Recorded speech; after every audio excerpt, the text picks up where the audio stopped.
are Geekcentric, and you can be too.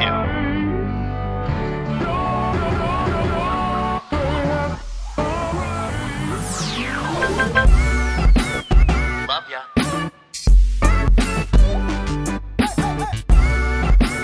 Get home safe, guys. Peace.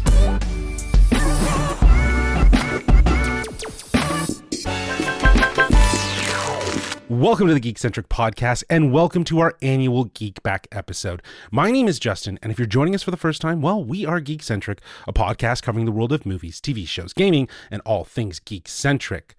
Today's episode is one of our favorites every single year, our annual Geek Back episode, where we look back at everything that defined our year in geek culture.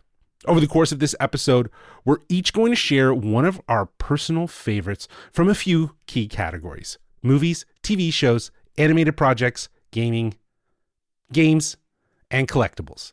Then we're going to have a roundtable discussion about some of our biggest disappointments of 2025, the things that didn't quite land the way we had hoped. And finally, we'll wrap things up talking about what we're most excited for in 2026. Now, I couldn't do this alone. Joining me for today's episode are my fellow geeks, Nate Shelton, Darcy Hudson, and returning, Meg Chambers. Yeah, it has been a while, guys. How y'all doing? Doing good. Happy New Year, everybody. Happy New Year. Happy New Year. Yes. Here we are recording this on January 6th. I know it's a day that our friends in America would probably like to forget, but... I forgot about that. Honestly, I thought you were just talking about like the day before we find out that Stranger Things actually didn't end. That's why. Oh my God, that rabbit hole. That rabbit hole is wild. Listen, people, the show is done. Okay. January 6th, the day before so many people find out that Stranger Things is actually done. But look, we could banter about that for hours. But let's just kick things off with our Geek Back talking about movies. Here's how it's going to work. For each category, we're each bringing one pick, not necessarily the best, but the one that stuck with us the most. So to kick things off for our first category, Nate, let's start with you. What was your movie of 2025? Dude, it was so difficult to narrow down the list of movies this year, and I know it's I probably say that every year, but you do. But like in a year where we attended our first Toronto International Film Festival with TIFF 50, it compounded it so much more. It made it so much more difficult. Incredible movies like Nirvana, the band, the show, the movie was so phenomenal. Getting to experience that at TIFF, with fellow locals from around the GTA. It's certainly the funniest movie for me of the year, I would say. Rental Family was so special from TIFF as well. And getting to attend the premiere, seeing Hikari and Brendan Fraser there, especially. And in a year when we went to Japan, I cried my eyeballs out. I'm crying about it, just thinking about it. That movie is so special. And then out of the superhero movies, Fantastic Four really, really worked for me out of all the different ones, just because it was in its own universe. I was so happy that Marvel made that decision. But my favorite movie of 2025 was one that we actually didn't review. And I'm kind of bummed out that we didn't review it. But I was blessed to have the opportunity to thank the man behind the movie of the summer of 2025, and that's Sinners. Sinners is my favorite movie of 2025. It is such an incredible film, incredible performances. They pulled off the twin thing so well with Michael B. Jordan. There was at no point in time did I not think that he wasn't these twins, Smoke and Stack. And my favorite thing that the movie has going on is that it's really two movies in one. Like it starts as a film based in history with incredible music and soul, and then it hits its stride and turns into an exhilarating and thrilling horror movie. And to me, that's like the magic of movies. And when a movie can we're not the biggest fans of horror movies here on the Geekcentric podcast. We're trying to be better. Justin, you saw Weapons. We're working on it. We're working on it here. And Megan especially not, for sure. But for a horror movie to stick with me so well, and for this to sort of elevate the genre of horror movies in a year filled with movies that seem to do a similar thing of elevating the horror genre. I think Ryan Coogler and his team in Proximity Media deserve all the flowers. I can't stop thinking about it. Megan, never watch it. I won't. I'm But- intrigued. I want to Yeah. watch it, but I mean, no, you could won't. watch half of it, and then you could stop. Just turn it off when it gets scary. That's it. But yeah, Sinners is my movie of 2025 for sure. Yeah, that one is did really well this year, and hoping it gets a lot of love at the awards this season. Meg, why don't you share us your favorite movie of 2025? Absolutely.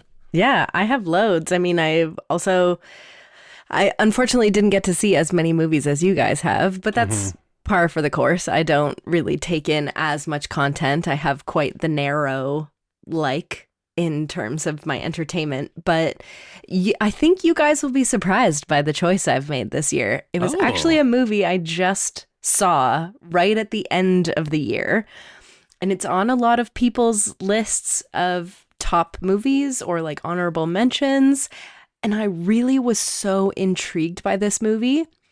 Black Bag. Oh, what? Oh, wow. It was phenomenal. I love a whodunit. I am all about trying to solve a puzzle before the puzzle is solved for you, which is why I love a lot of Knives Out movies. Spoiler alert, I actually really liked Wake Up Dead Man. I thought it was great. Heck yeah. But Black Bag I found so cool and so creative.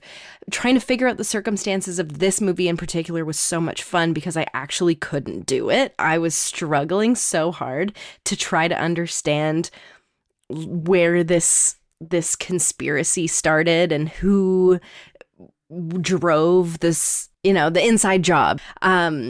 It had incredible action. There was gorgeous cinematography. There's one particular scene where they're on a boat and the camera is like half out of the water and half in the water, and they're fishing, and the way the fishing poles are angled, kind of abstract. It's just a gorgeous movie. And it was only an hour and a half. Every movie Amazing. these days, when someone recommends me a movie, it's like 2.5 or 3 hours long. Yeah. And it's hard to cut out time in your life to watch a movie like that. So to be able to watch this one in such a short period of time, also the performances were unbelievable. Anyway, I'm going to stop talking. It was a great movie. If you haven't seen it, go see Black Bag. Yeah, well, it's out now. I actually saw it for rent, so based on your recommendation, I'm definitely going to rent it now. And Yeah. I'm gonna Have you watch not seen it? So. I have not seen it. I've heard good things about it, so Oh my I God, definitely guys. and I love Steven Soderbergh, so for him to do a type of film like this, it's very polished. It's very It is. it's very spy thriller. I've heard It's got a Skarsgård in it. Yeah, It sure does. It's also got Fassbender in it, which got- is yeah, sure. enough reason to check it out. Kate so Blanchett. yeah, I love Kate Blanchett. Yeah. I'm sorry. Yeah, the cast is unbelievable. Even your like quote unquote side characters, the people that aren't the ones that are selling the movie, phenomenal work. Yeah, Fantastic. Yeah, Steven Soderbergh's one of my faves. Darce, what's your pick for 2025, bro? For movies? I mean, this is why I always hate Nate going first, because my movie is always mentioned in his honorable mentions. So I guess I'll get through my honorable mentions. Like you said, the TIFF this year was incredible. Seeing 20 movies in 10 days, I don't know if I've ever done that before. And just the range of movies we saw over that week was incredible. But then again, we also had Superman earlier this year and a bunch of other films. So it was really hard to pick. But my favorite was Rental Family. And I think it might come from that recency bias of going to Japan with Nate and just immersing myself in that culture. And this movie does such a good job of embracing a new side of that culture and gives you a different lens of mental health and how it's viewed there and stuff like that. And just, I feel like anyone can get something from this movie. And I've been recommending it to literally everybody I talk to. And they're like, what should I go see this year? And it's the top of my list because it has so much meaning and so much heart to it that like, you're going to fall in love with one of these characters and one of their stories, even if it's, you don't spend that much time with them, you're going to still enjoy so much of this movie. So yeah, Rental Family with Brendan Fraser is my #1 movie of the year. Nice. Yeah, I predicted that one in my mind because I knew how much that because we went and saw that together, right? So it just I knew hit so much. you were man. just so like light and fluffy after, like it was like you were just in the feels with it, and yeah, I totally agree. I think that was one of the best from TIFF. for me, 2025 really felt like a year where movies were back in a real way. Like the industry is still figuring itself out, post COVID, post strikes, and this ongoing conversation about theatrical windows and what should be seen in a theater versus at home. But what really stood out to me is that some of the best movies of 2025 were very clearly made for the theater experience, for the big screen. That experience of TIFF really hammered it home. And I remember seeing something that, Darcy, you and I saw, Tuner, directed by Daniel Roher. That so completely caught me off guard, but it was just so much fun to experience in that audience. And, you think of things like Sinners, like you mentioned, Nate, from Ryan Coogler. It just, the way it was shot, the idea of how it was meant to be experienced on the largest screen, the same for One Battle After Another from Paul Thomas Anderson. That was a movie that felt very heroic and deeply poignant. And here you are watching it in, beautiful 70 mil on the largest IMAX screen. It was so immersive. But for me, my pick is actually going to be a film that we didn't review, Marty Supreme, directed by Josh Safdie. So much of this movie is carried by Timothée Chalamet, but Safdie's visual energy keeps the film moving in a way that perfectly supports the story about dreaming big. But I just loved how intimate it felt. In a lot of ways, the films that I mentioned before were shot very wide and shot very spatially aware, just so that they can live on these larger formats of 70 mil and on these larger screens. But this was so intimate. It was shot with a lot of long lenses and very intimate and personal and very portrait style. And it just put you in certain places and certain feels when you're in that sort of that close proximity. But yeah, by the time it ended, it just reminded me, why movie theaters matter, right? Like it's for this experience of just shutting off and being in the theater, even to another degree, Avatar, Fire and Ash, I personally wasn't a huge fan of the story, but as a theater experience, it really does embrace it. It's probably the most obvious in the sense of it's designed for the theater. You cannot watch that movie anywhere else but in that theater, right? Bro, so to really get the experiance, yeah. Cause I know, bro. But yeah, 2025, Marty Supreme. That's my pick. I love it. Yeah, you cannot hold on to hate, baby. Is one of my favorite lines from Avatar. Fire and Ash. Well, we'll get to hate later. Sure. For now, let's just move from the big screen to the small screen. Let's talk TV. 2025 was stacked. Another stacked year for television. Shows that really just stayed with us week to week. Darce, you're up, bro. Okay. What was your TV pick for 2025? Again, like you said, very hard to go, looking back and going through all the series we got this year. I mean, Apple TV knocking out recently with Pluribus and Stick earlier. Yeah. We had, Only Murders came back with another fire season. There was Murderbot. Again, so many shows came out this year that I remember being, really into it and loving it and talking about it. But the one I remember talking about a lot when it came out at the beginning of the year, and also a lot recently when my brother and sister-in-law finally got around to watching it, was Severance. I mean... This show is that mystery box show that you love. It's that Lost successor, and to me, it does way better than Lost because it seems to know where it's going with this grand scheme of Lumen, and just the way they give you information while revealing more mystery and deepening the story is just incredible. And the cast, I mean, Adam Scott, Zach Cherry, everyone on the show does such a good job of just bringing two characters to life, which is such a unique way of doing it. Again, Severance is my top show of 2025, and I cannot wait for whenever we get the next season. Oh yeah, it could be 2027, but dude, that week to week conversation, so good. The fact that we saw I think we saw the first 6 episodes and we were just freaking out about some of these episodes. Have you watched the episode? Oh, you haven't watched it yet? Okay, don't talk to me until you watch the episode, man. And it just, that week to week conversation was fantastic. Yeah, and the way that they expanded the characters, right, in a season 2. I love whenever we get a season 2 that we get to go further into characters, and especially a character like Milchek. I think Tremel Tillman just deserves all the flowers for devour feculence. And that dance scene, man, come on.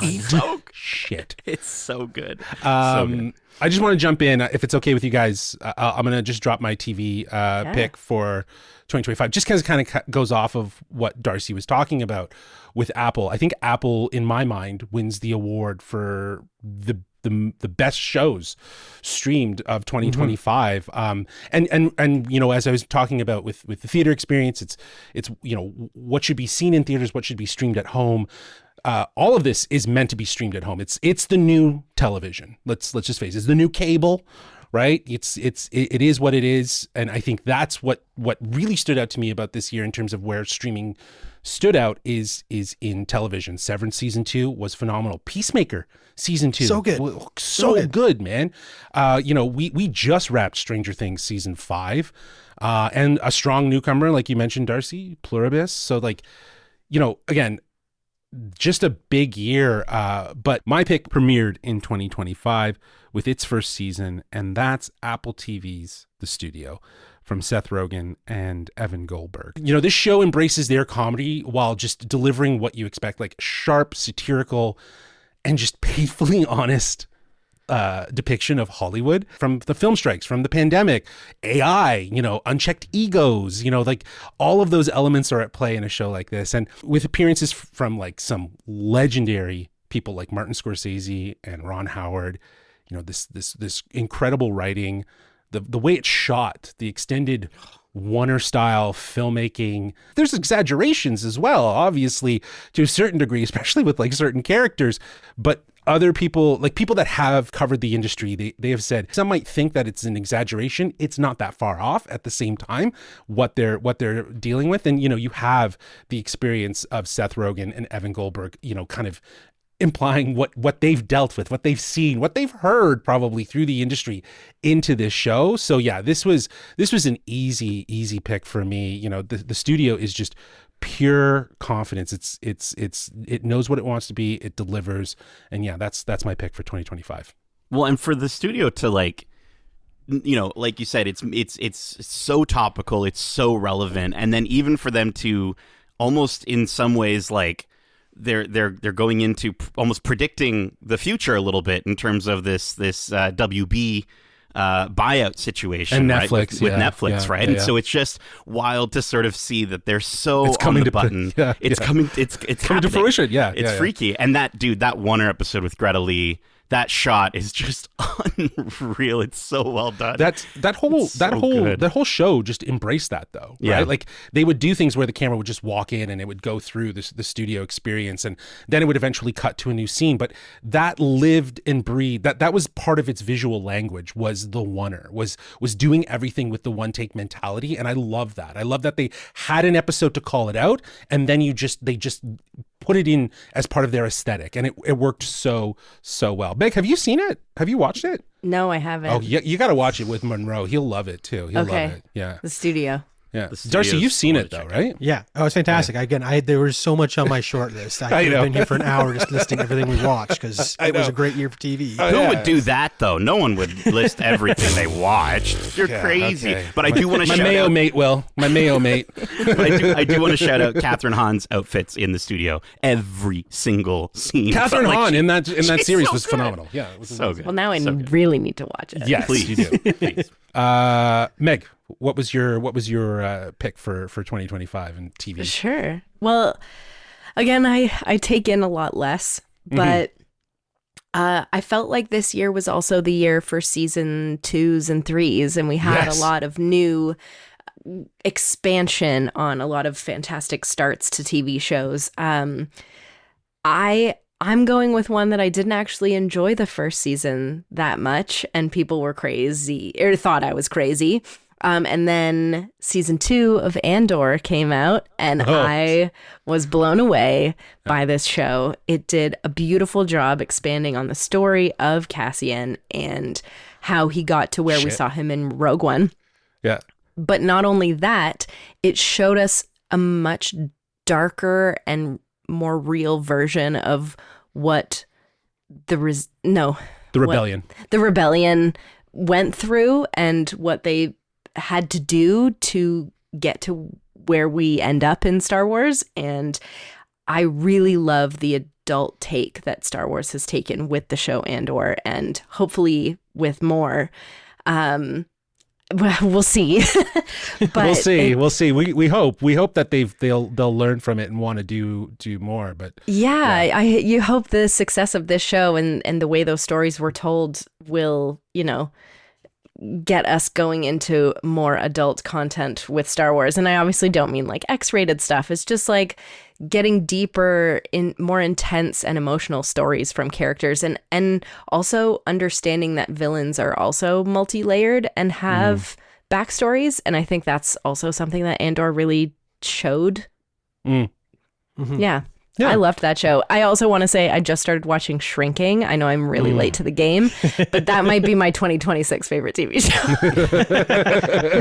Because I know season 3 comes out Got a new season coming up. Yeah. Yep. yes, the new season does come up. That's great. Yeah, no, I forgot Andor season 2. It's not even on my short list, but yeah, it should be on there. Like, and you're right. Like it's been a year of like season 2s and season 3s. Really, like that's why like something like Studio and Pluribus really stand out. And like, what was the one that you mentioned before, Darcy? The Killerbot or Murderbot? Murderbot. Yeah. Was that season 1 as well? Yeah. See, like Apple still came in strong with some originals. Nathaniel, what was your TV pick for 2025? Go with my legal name here, hey? Yeah.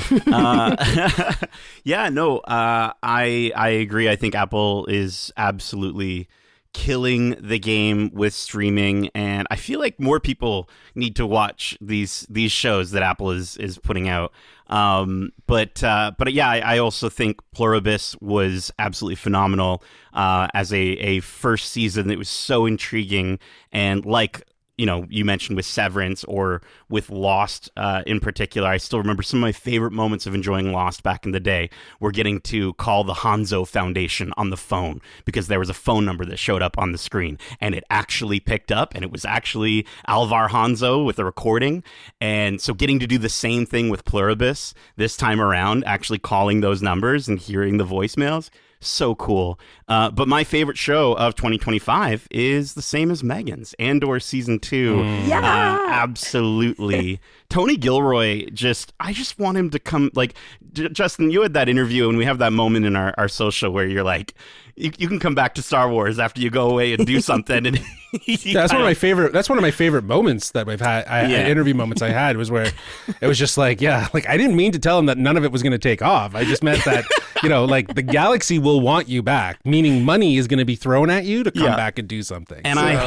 I hope it happens, because I don't know if he doesn't come back. I just don't know if we'll ever get anything like Andor again. I really hope we do. I think it's such a phenomenal way, like you said, Megan, to take an already very established IP and find a different resonance or different depth outside view. Of like not just relying on nostalgia or spectacle, but giving us a very real, grounded Star Wars that feels like it's grown up with its audience and with its various audiences, and to just sort of embrace wholeheartedly the genre that it embraced. And then the performances, the monologues, the Skarsgård. Are you kidding me?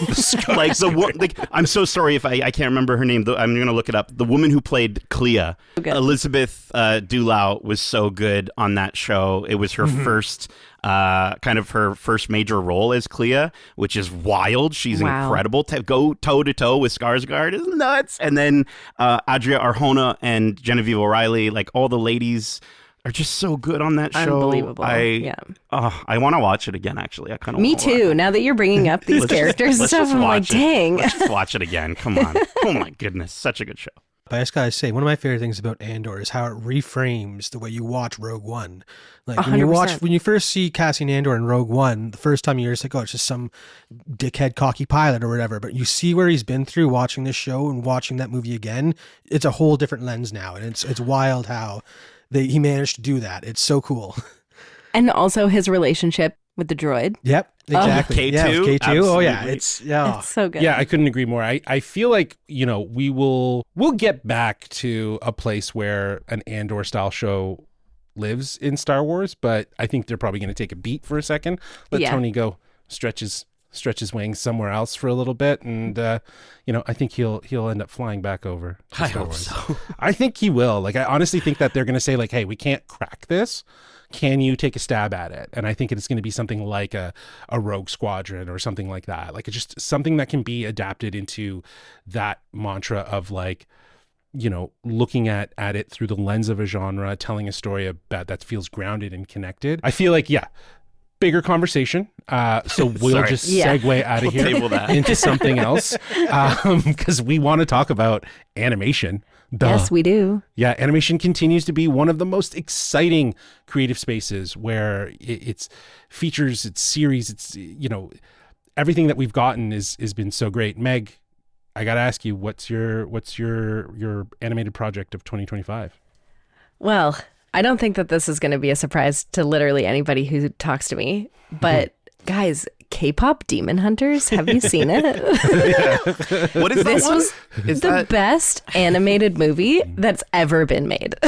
wow? I'm obsessed with every aspect of this movie. The music, the animation, the themes. It's Sisterhood, so yeah. beautiful. All around, literally no notes. It's Yeah. the most perfect movie. Everybody I know who has kids, I don't care how old they are, I'm like, you should show them this movie. And they're like, Yeah. it looks a little scary. I'm like, I don't care. They should watch it anyway. Your grandma, she should watch it. Yeah, Like, it's everyone should watch it. It's Everyone should actually watch it. very inviting. I don't think that there's anything about it that feels like you can't get into it, right? The only thing to stop someone from getting into it, and I guess you could say this about most movies, but it is the person themselves, the audience member. Totally. Right? But Yep. I think something like this is so open, it's so inviting. Like, anybody at any age could watch this movie, and I think that's really why it's being celebrated as such a huge success. It's like a global phenomenon for Oh my for how God. much it's Has impacted people. a musical animated movie song ever made it to radio? Like, that Golden is played on the radio all Probably the not time. on the frequencies that you're talking about. But yeah, like I don't know if a Disney song has ever been played on the radio. the Phil Collins Yeah, they covers do, got a they lot do. of play, like, because they bring in Okay. big stars to Let It write the Go. song. Sure, Yeah, but yeah. not Yeah. like the character singing the song. Like, No. Golden is in the movie as a Yes. song. I think it goes both ways, though. I think the other thing that really helps this movie is the way the music was produced. It was K-pop. It was trying to Exactly. capture the It was- energy of K-pop, which is the exactly. most appealing music out there, basically. Oh my God, It is it's meant to be brilliant. an Yeah. earworm. So Infectious, they yeah. produced the music like that. That's the level. Like, whereas, like, to the point of what you're talking about, the Disney stuff, it's so orchestral and cinematic that it's not really playing for the radio, but there might be that one poppy hit. Well, and the amount of money that it made in its very short theatrical run of 16 to 24 million, and then the fact that it's over 300 million views, it's not going anywhere. There's going to be many more of these. I'm expecting a series. I'm expecting more albums. I'm expecting so much. But I think the best thing that it did was bring the K-pop culture and representation to a younger audience of kids in, like, freaking in Canada, like in Ontario, that we're talking about, who are going around and learning some of these Korean words so that Oh, they yeah. can sing along in their theaters. So lovely. But that's the thing.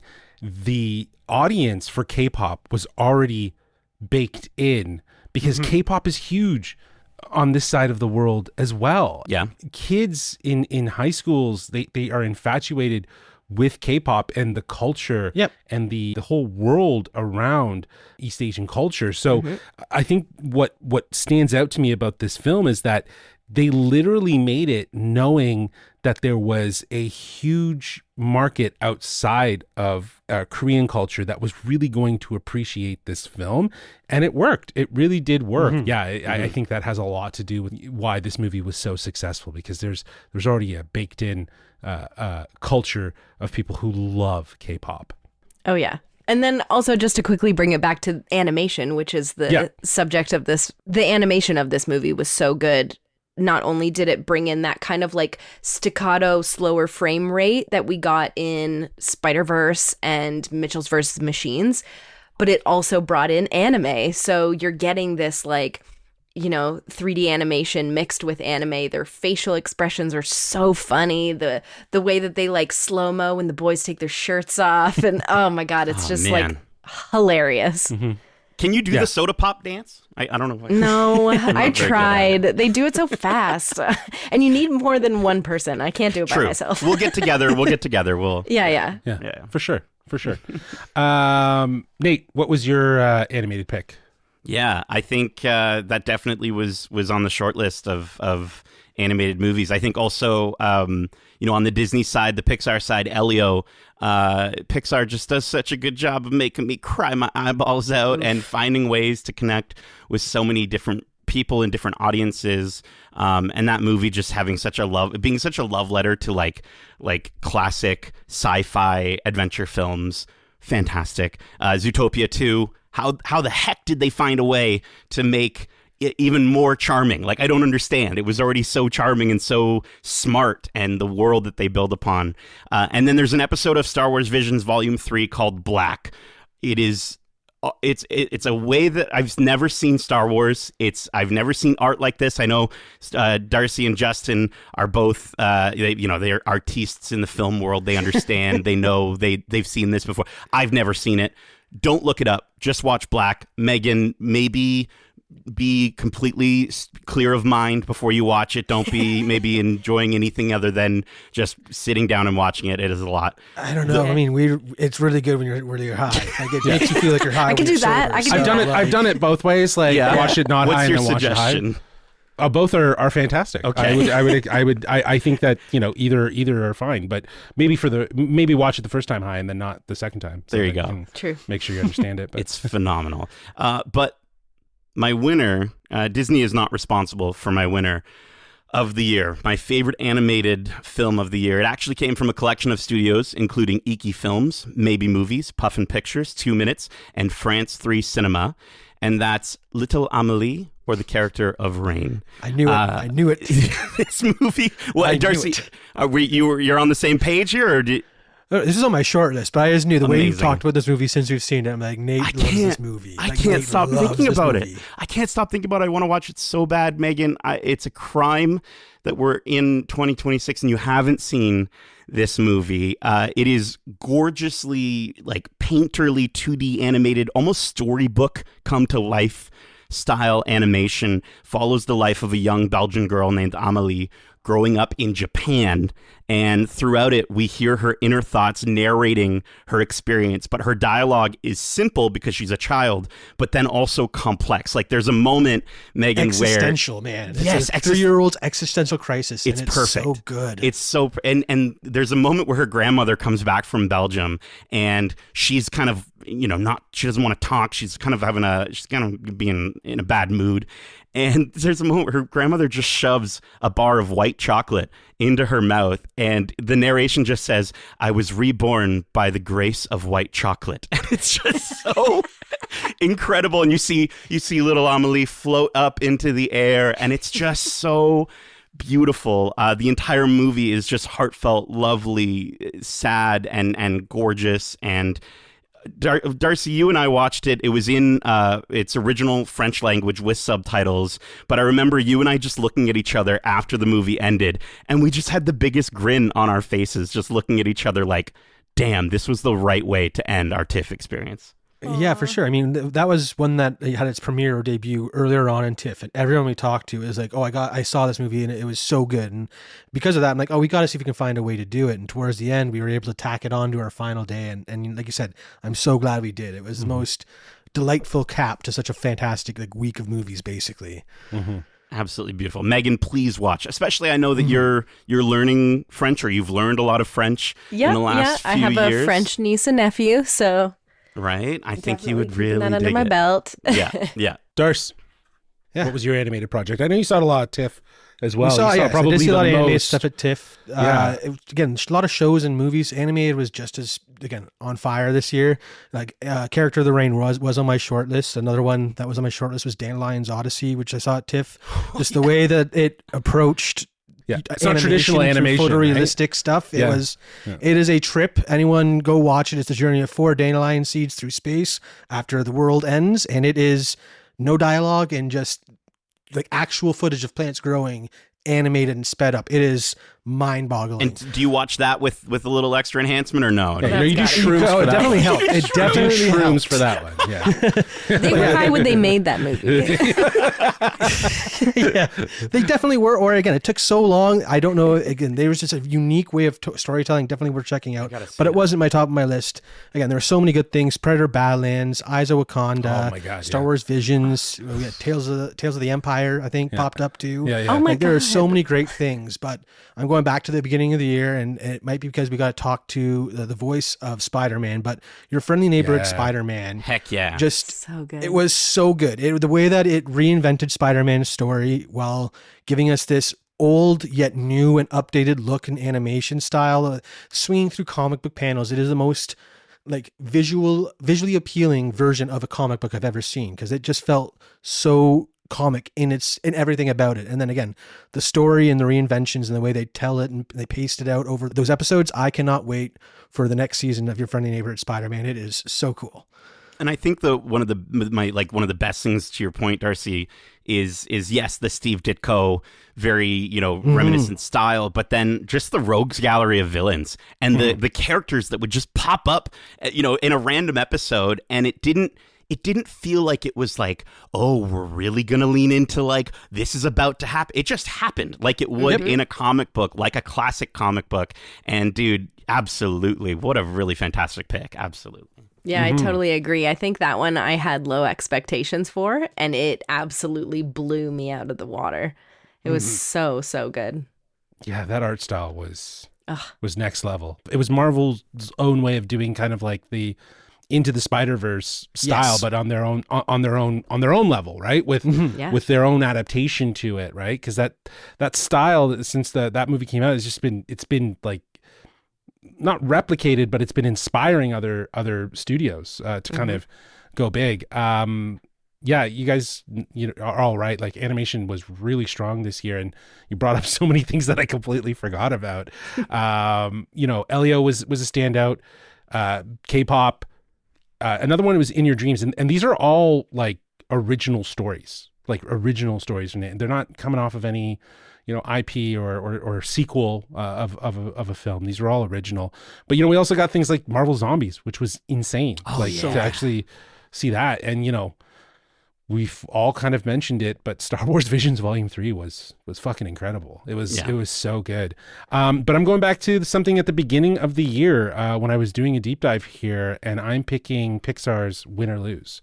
It's a series. Oh, I forgot. That was this year. I thought that was last year. Or so- 2024. so- Wow. I thought it was 2024 as well. That's Wow. crazy. I just checked to make sure, because I was like, no one's picked it, and I was like, I'm pretty sure someone was going to. Oh and my it said it came out in 2025. But yeah, Right. so Great call. yeah, I Great think pick. what I loved about Win or Lose, and when I was thinking about it, is just it's so special because of how smart it is and how it uses the episodic format. It's each episode tells the same lead up to the big softball game, but with different characters' perspectives, showing how the exact same moments can feel completely different depending on who you are and what you're dealing with, and to see what each character was dealing with that made up this team, and to understand, it's just classic Pixar in the best way. It's empathetic, it's emotional, it's honest, it's powerful. It explores pressure, insecurities, and self-worth without ever feeling heavy-handed. It's just giving you, the audience, this time to kind of like just sit with that for a moment. And it just ends up being incredibly relatable, both for kids and adults. It's a smaller, more intimate series, in my opinion, but one that really stuck with me, and a great reminder as to why Pixar storytelling just continues to work so well. And yeah, that was my pick, Win or Lose for 2025. Dude, and like, I just hope that Pixar and Disney, that they don't look at like how that show is received in terms of like the amount of streams and the amount of watches. I hope they look at the critical reception, because for a show like that, you're absolutely right, Justin. It's like Pixar proving that they can do movies, they can do series as well. And to get to some of the end of some of those episodes and realize and sort of recognize that, hey, if I was a young kid watching this, most of the time, movies and TV shows that are aimed at younger audiences, they don't end sad. And there's a few of these episodes that end in a really sad place. And I think it encourages parents and kids to kind of have those conversations and to sit with those feelings and to talk about those feelings and not just be like, well, it's going to be happy at the end. It's like, no. We got to sit before we watch the next episode and just maybe work through this. And I think that's important for younger audiences and for Pixar to kind of bring that to light, dude. So good. It's totally different for younger audiences to deal with that. Yeah. You're exactly right. And I think that's what's so surprising about that show is the fact that it left you feeling something and not feeling totally resolved because you had to get to the end of the game and the team, right? And I think that when you see that and you see that collective, you just see the outcome of what the game is and how it affects the team, and that's really beautiful, right? Because they're all bringing their own stories to this team and how they shape it. It's really great. I think it really does hit home so many important values that are important for adults and kids. So. Yeah. Okay. Well, let's move things. We're all in our feels now. Yeah, I'm feeling it. Okay. Well, let's get into some more feels here. Let's switch gears and talk games. Yeah. Whether you're a hardcore gamer or someone who just dips in now and then, I believe I've been told this, but 2025 had some banger releases for some really great consoles. Now, I'm actually going to tap out for this one. I didn't spend enough meaningful time with games this year, to be completely honest. So I don't want to give a pick that doesn't feel like earned for that reason. So Darcy, I'm going to throw it to you. What was your game of 2025? I mean, yeah, 2025 was massive for gaming. Not only did we get like some of the best games ever, we had the release of a whole new console from Nintendo with Switch 2, without a lot of fire games on that. But the one that I will be talking about is the Game of the Year winner, because as soon as I played it, or even as soon as it was announced a few years ago at a Game of the Year award show, I was excited from minute one. It was a JRPG with an Elden Ring or Souls-like aesthetic with these massive bosses and very rich textures to it. And it was Clair Obscur Expedition 33, and it is the best JRPG inspired game I've ever played. It takes your Paper Mario mechanics and slaps it on the most intense and most beautiful artwork you've ever seen. Going around this world, the music is so rich, and then the story. It's been a while since I've played a game where the story has affected me as much as this. Like, this was season 1 Game of Thrones levels of shock and awe playing this game throughout the story. Damn. They go places that you don't expect them to go, and then you just have to recover from it. And the only way you can recover is by keep playing the game. And it is just so rewarding. The combat, the mechanics, the combat, play the game. That's the best. Did one. you just go? I like. Yeah, that's so good. That means something. That's a compliment. It's so I really good. appreciated that. Wow, that's good. I mean, Darcy, I think you said one time that there was a moment in that game where you wanted to just stop, but had to keep going, and like everything in you wanted you to stop, but you had to push through. Oh yeah. It's a masterpiece on all fronts, in my opinion. There's a reason why it cleaned up at the awards this year, because it is just that damn good. And the music of that game, I've only played like an hour of it, but even then I was like, wow, that music is incredible. It's incredible. And there's some songs that you don't even listen to unless you go out of your way to fight these random battles off to the side type thing. Like, there's so much to that game that you only can experience by playing. And I love it. Nate, are you gonna the next game? Because I want to hear it. I think I want to just give a couple of honorable mentions. Darcy, it was such an incredible year. DK Bonanza was one that I know even is pulling Justin to the potential. Yeah, I will say I don't own a Switch 2. I have played this game, and I haven't played Bonanza in full. But from what I have played, it would be my favorite game of the year. Just from the half an hour, 40 minutes maybe I've played of it. Wow. At the 2 Nintendo events. So yeah, that would be my favorite game. I'll just throw that in there. There we go. I got a game. I got a game. Maybe it's a half-ass excuse, but sure. But continue, please. I mean, listen, don't at me, but DK Bonanza is better than Super Mario Odyssey, and I'm just gonna give that right away. 100%. He hasn't played, so he can't. Okay, I know. For later. Yeah. Forgive him, for he knows not what he. Yeah. All right. But then I also have to. I got to shout out another game. Split Fiction is one that I got to share with my cousin Tim, and I really don't take experiences like that for granted because my cousin Tim, is someone like we grew up together playing video games, and I love him so much, but due to health reasons, I just really haven't been able to see him a lot. So for him to be on a PC, me to be on a PS5, and for us to play this game that in its final 40 minutes gave me experiences I've never seen in video games was just phenomenal. And then one more that I have to shout out, just because we were talking about the feels earlier. It's a really late entry. It's called And Roger. Roger is a hand illustrated experience. It's about an hour long. It's for Switch, and it is so incredibly emotional. It's a detailed look at what it's like to both have and live with somebody who has amnesia and how it affects relationships. And I cried my eyeballs out. I'm tearing up thinking about it right now because we're all in the feels. But no, that game needs a shout out. Please check out And Roger.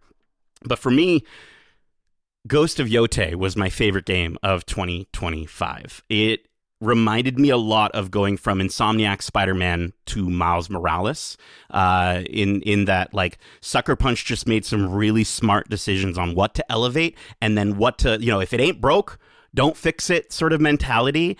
And they managed to kind of give gameplay that feels tighter, as though the environment feels bigger. The performances feel like they've got more depth and weight to them.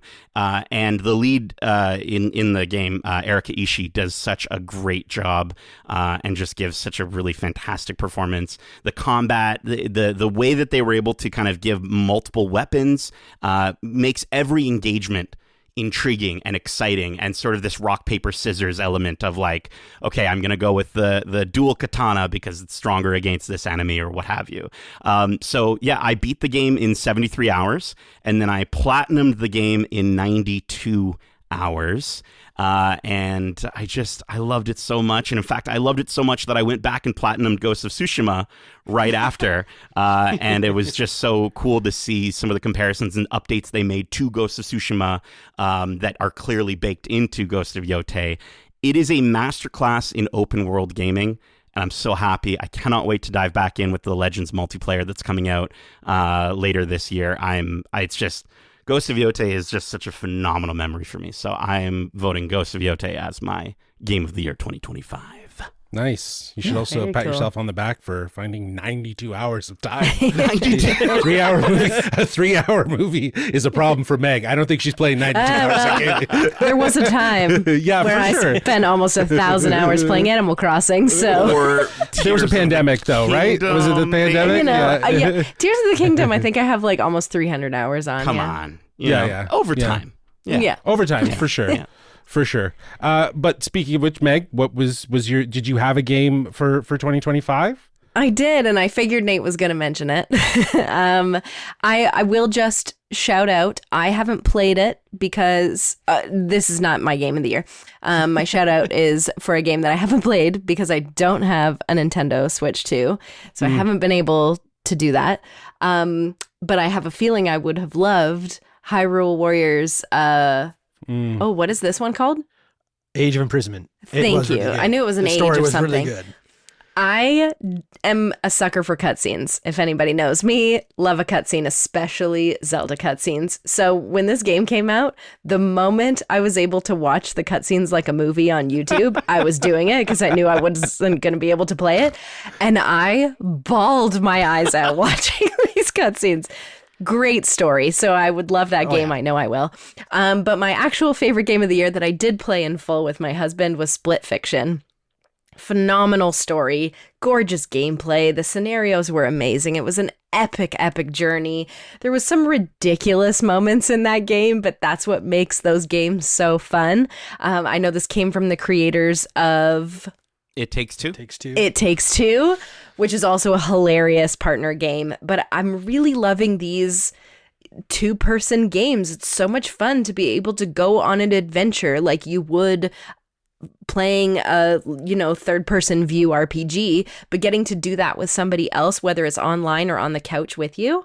So much fun. We need to make more of these. Let's get like group games out here that are RPG, story-based games. I want to see more group multiplayer games. That that to me is the most appealing part of those two games, is the idea that it's like, yeah, you could play any game online with another person, but to encourage it to be like one other person, just one other person, it's not about adding like a third or a fourth, it's just one other person that's next to you. Creating that boundary and that restriction feels really interesting in terms of like what you're saying, creating a gaming experience that is incredibly unique, and it has to be shared. Exactly, it has to be shared. You can't succeed just in like the an game experience without in life. The other person. Just like an experience in life, like traveling across the world, or doing anything with a friend or a partner. That's sort of what you're tapping into, but in the gaming experience side, right? So it's kind of cool. Yeah, no, well, all great recommendations. If I can find 92 hours of time to devote to a game, I will let you know. Okay, let's go to our last category before we go to like some heavier stuff. Let's talk collectibles. I thought this would be very appropriate given the year that we've had traveling, and seeing shit, picking up stuff from different places where they're, things that we wanted, things that we were looking for. Maybe it's even stuff like Lego, a statue, or maybe some sort of prop replica. But whatever you bought, it must have brought you some joy. So let's start with Nathaniel. Oh, yes, me. We're starting with you. Okay. Well, I start with you because I know Japan was such a big trip for you, right? Yeah. And you came back with a lot of shit. So I think Tell us about it. How could it not be from Japan? Yeah. I think the majority of things that I purchased in 2025 came from those 22 days in Japan, that one little section. I think one of my favorite memories of finding my Pigmon kaiju action figure with Darcy on the first night. There was just, you're like, oh man, I hope I can find Pigmon somewhere. And I turn around, I'm like, oh, he's right here. Like literally beside us in the aisle we're standing in. Right there. And not only that, I had two versions of Pigmon to choose from. Look up Pigmon if you're interested in Don't do it. It's a freak. It's a freak. I think we bought way too many things at Star Wars Celebration, some incredible prints, some incredible, I got a little Ewok Labubu. Tokyo Disney was phenomenal. I love the little popcorn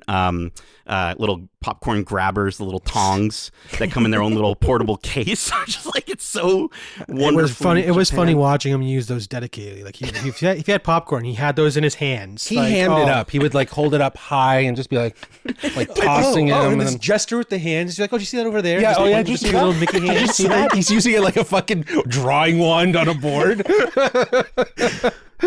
Don't think that I won't use them for future popcorn excursions with the Geekcentric. You're bringing it to Florida, aren't you? I probably will. But I think the other thing I'd have to mention, I can't remember a time in my life that Nintendo didn't exist. So I have to go with something from Nintendo. And, you'd think maybe it would be the Nintendo Store Kyoto exclusive canvas tote bag with a Game Boy Color pocket on the front that you can only get in one store in the world. And no, I will not say how expensive it was because my entire traveling party, Darcy and his whole family, laughed at me. I'm still shaking my head, man. Like, it's too much for one bag. It's a beautiful bag, okay? It's beautifully made. It's gorgeous. I've gotten so many compliments on it when I've worn it out. But no, my favorite thing that I collected in 2025, no one else in the world has. It's a one-of-a-kind. And technically, I got it for free as part of my admission. And that's my Nintendo Museum play ticket with my little me on the front. I love this little card. It felt so special to go to the Nintendo Museum and to get to see the history of this over 136-year-old company, all the way back to their original Hanafuda cards, the original Hanafuda drawers, and then getting to see like prototype controllers as a Nintendo fan is mind-blowing because they never give you those peek behind the curtains. And so getting to go there, getting to be there with Darcy and the fam and getting to kind of just sort of walk through, it was so fantastic. And getting to play on the giant N64 controller and failing at Super Mario 64. So hard. So bad. We thought we were going to do so much. You didn't jump. Listen, okay? It was tough to do.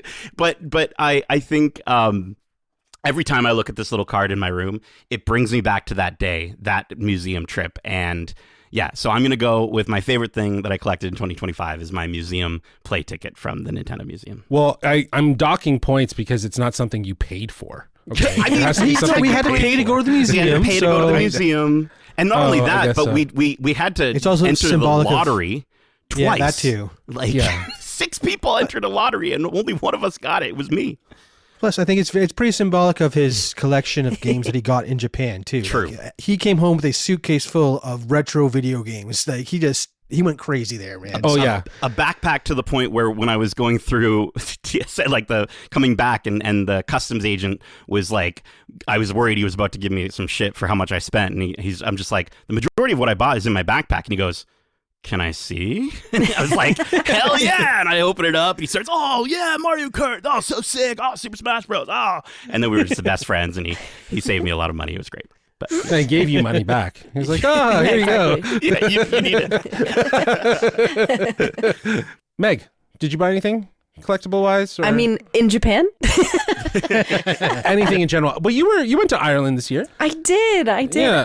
Though I'll let you know, I didn't really get anything while I was there. It was Yeah, more yeah. the experience and the Yeah. traveling. And for Yeah. anybody who doesn't know, I was in Ireland for 10 days. My husband and I rented a car and we literally drove around the entire island. So Nice. So that was amazing. Beautiful Cool. experience. I would recommend it to anybody. But as for like collectibles or purchases, I was a rabid reader as a teenager, and I really fell off the wagon of reading until 2025. I am very proud of this number. I have read 14 books Damn. this year, which is not very many compared to what some people can read. More than I can. I think I'm at 65. So Yeah. I was at 65. I knew that was coming. But I can't remember the last time I was able to read one book in less than a month. So I was shocked that I got through 14. So I'm going to say my favorite collectibles and purchases this year were the books that I bought. Oh, amazing. Love I'm that. very much into the fantasy genre. All of the books that I bought and read last year were from probably the most popular series in the fantasy romantasy Yeah. category. So Sarah J. Maas's Throne of Glass series and the Akatar series. I'm sure you've all heard of it. haven't. Well, you should read them. They're great. I've actually read them. They're really good. Yeah. Yeah, as well as the one of my most anticipated for 2025 was actually a book in the Empyrean series by Rebecca Yarros. The third book is called Onyx Storm. So I got to read that in January last year, and it was amazing. She has 2 more on the way. Who knows when we'll get them? But I was just so happy to be back in my reading phase again. Shout out to Harry Potter and Twilight, which is kind of what got me into that, you know, the fantasy genre, the romance and the yearning and all that kind of stuff. So I'm very grateful to have those book trophies on my shelf. And For sure. I'm excited to possibly get more. I really like reading a physical copy, but potentially getting a Yeah. Kindle or a Kobo for myself. Kindle Yeah, makes things for a lot travel. easier. For travel purposes, for sure. But like, Yeah. I feel like you're the kind of person that would appreciates a real book over maybe a tablet. I But maybe do. if you're traveling, you don't need to take 3 books. You could take like 4 or 5 books or 10 books on a Kindle that you might be thousands. reading. Yeah, there you go. Well, yeah, thousands for sure. I will say, I feel like Nate, and you could probably agree to this, but based on what she was describing with this book, it feels like she's talking about Carol.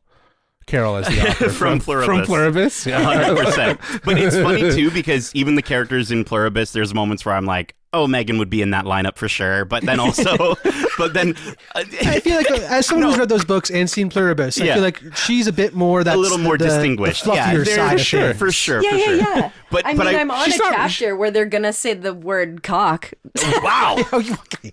Amazing. Now we can't post this podcast. Nate. No, but I wanted to just quickly say I'm 5 chapters into Jurassic Park. What I actually wanted to say was that hearing you talk about these series, there was a moment, I think it was in Japan, where Darcy and his brother were talking about some book series, and I was like, oh, so this is what it feels like to be somebody who doesn't watch Star Wars, listening to 2 Star Wars fans, because they were going on about like, well, and then because he's got the Iron Coat of Armstrong on, he's got the illegitimate silver, and then in the hyperbus, and I'm just like, what are you saying? What are the words you're saying? It's Yep. just I love it. I love that there's Wild these how worlds that deep we know fantasy nothing about. goes, right? Yeah. Oh my God, you have no idea. Yeah. I Seriously, do again. wonder though if that's like the reason why it's so hard to sometimes translate those worlds into film. It's because it's like, what do you keep, what do you let go, and like someone's going to always be offended that one thing wasn't there to help give clarification and justification as to something else, right? Harry Potter is the best example of that because the books got longer as the things went on. The movies became harder to adapt fully. Yeah. And towards those end, they were cutting out over half the story from these books. So yeah, it's a very odd approach to try and take a fantasy series that can be, in some cases, 20 books long and try and adapt that into a movie or a TV series because there's so much to bite off and commit to that it's really hard to find someone who's willing to do that or take the time to do that. Or the expense. Yes, Or the expense too. True. Yeah. Well, I was actually going a different route with my collectibles as well because this year I had the chance to, I really found my favorite tattoo artist. And as someone whose tattoos are usually very nerdy and representative of the things I love, I was stoked to get a chance to see him 3 times this year where I managed to get an incredible Majora's Mask tattoo on my forearm with some of the best coloring ever. I got a beautiful rendition of a rotting Mickey head. I know it sounds weird, but it's a mascot perfect. that's It's left awesome. out to rot. Yeah, it's dope. It's incredible. And then I finished off the year by December. I went to go see him and I got 11 tattoos in 2 days. I got a The lightsaber, like a massive lightsaber on the back of my leg. It's one of my favorite pieces. Then I got a bunch of stuff referencing my favorite books, some of my favorite games, stuff like that. Yeah, my artist, Wes, WESS.art on Instagram. He does incredible stuff. He's based out of Halifax, but he does come back to Toronto regularly, and reach out to him, man, because he does such beautiful work. And That lightsaber piece on the back of your leg, I didn't see it up close because it's winter. It was but, healing at the summers time, are going to yeah. be soon, so we'll see all the tattoos out in the sun. Oh, yeah. The detailing in that lightsaber and the way he has it igniting and stuff, it's really pretty. It takes it in a graphical way and almost creates like the classic tattoo style with a lightsaber. It's really cool. Oh yeah, that's the one. You found it on Instagram. Yeah. So yeah. You can see some of the work he's done. He's a big nerd like us, loves the Dark Souls series and all the games. So he was stoked to do the work that is, again, the nerdy stuff that we love. So yeah, it's incredible to have found an artist who is so good at what he does. And I get to hang out with him regularly because he's one of my buddies now. So it's just, yeah, that was one of my favorite collectibles because I put a lot of money into it and it's some of the best money I've ever spent. Yeah. Well, now mine feels pretty lame because it's like I went kind of traditional with mine, but collectibles are always a dangerous category. For me this year, especially with going to Japan, I didn't do too bad. If I had stayed probably 3 weeks like Nate and Darcy. If you were with us, you'd have just as much as me. This would be a very different segment. I don't know if I could pick anything. My shopping was like mostly limited to Star Wars Celebration and Tokyo Disneyland. And, I was happy with what I got. I got a bunch of stuff from Hot Toys. I got the fake Labubu Ewok thing that you referred to. I got a bunch of like mystery boxes and stuff like that. Which I discovered today I have not opened. So that will happen later. But like going to Tokyo Disneyland, I was really on this mindset of getting a few things. So, and I'm happy I got them. I got the Mike Wazowski and Sully bucket hats that they have out there, which were really nice. And I love that. And I even got a Lost Boys hat. I got the Fox hat, which was like the last one. I think could be Lost Boys together. Is it worn by Slightly? Is that right? Is that his name? That sounds about right. Oh, I think so. I can't remember the name. I got the Cubby, and then Darcy, you got the skunk one? The rabbit. Oh, you got the rabbit. Rabbit. Nice. So with sick. the droopy ears. Yeah. But yeah, to get those those were things that were on my list that I wanted to get. But my favorite collectible is, I like vinyls. When I went to Tokyo Disney, I got the exclusive Mickey riding a lucky fish. Hold on, I'll just... Yeah, I want to see. Oh, yeah. It is Slightly, by the way. He called that one out. So. Okay. Yeah. That's so I got sick. this. I saw that one. Yeah. So they had a whole set of them. There was like a giant one of like Mickey sitting Emperor in like a Mickey. chair as with wearing samurai. There's one with 3 of them: Donald Duck, Goofy, and Mickey.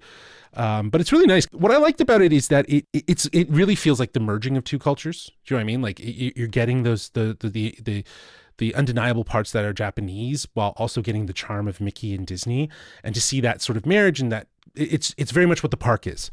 Do you know what I mean? It's just a reminder of what the park is. It's a collaboration. It's a celebration of fun, happiness, and through the eyes of mixing cultures. And I think it's great. So I love this, and it always, like, to your point, Nate, the things that I have from Disney do take me back to that trip and take me back to that place. So that's a big reason as to why I definitely chose something from my travels there. Okay. Well, we've celebrated the wins of 2025. Let's talk about the stuff that didn't work. All right. Now, this isn't about, piling on. So it's just about, missed opportunities, experiences that were maybe a surprise, that didn't really work for you. This is more of a roundtable discussion. So I'll leave it to you guys to just kind of like jump in and just kind of do the nice thing. One. So yeah, Meg, I'll let you go first. Yeah, I am someone, you just heard me talk about loving my romantic-y books. I love rom-coms. Romantic comedies are some of my favorite movies, and we don't get enough of them these days. And I was really excited when I saw the first trailer for a movie called Materialists. This movie looked like it was going to be exactly my cup of tea. I couldn't wait to see it. I never found the time to see it in theaters. Boy, am I glad I did not spend money on this movie. Oh, no. It was not for you, eh? This was with Pedro? Yes, Pedro, Chris Pedro Evans, Pascal, Celine Song. Dakota Johnson. People love it, but I've heard that, like, some people that are that were conventional, that were like the rom-coms. It's not a rom-com. It's not a rom-com, but people were referring to it as a rom-com. Yeah. Well, the trailer makes it look that way. The way they advertised it was very much like, she's this matchmaker, and here are all these horrible people that she's making matches of, ha ha ha. And then she's in a weird love triangle with a guy that she loved before and this new rich guy that fits all of her criteria. So you're like, great, I'm in. Yeah. And then it wasn't that at all. And to be honest, it did touch on something like really serious that came out of absolutely nowhere, and it just made me really uncomfortable instead of being like a beautiful switch. Pedro Pascal's character felt totally unnecessary also, which is upsetting. And I wanted to give Dakota Johnson the benefit of the doubt, but I feel like she just plays the exact same character in every movie that she's in. So she's just like, she's too cool for her job. Like, she just doesn't care. Yeah.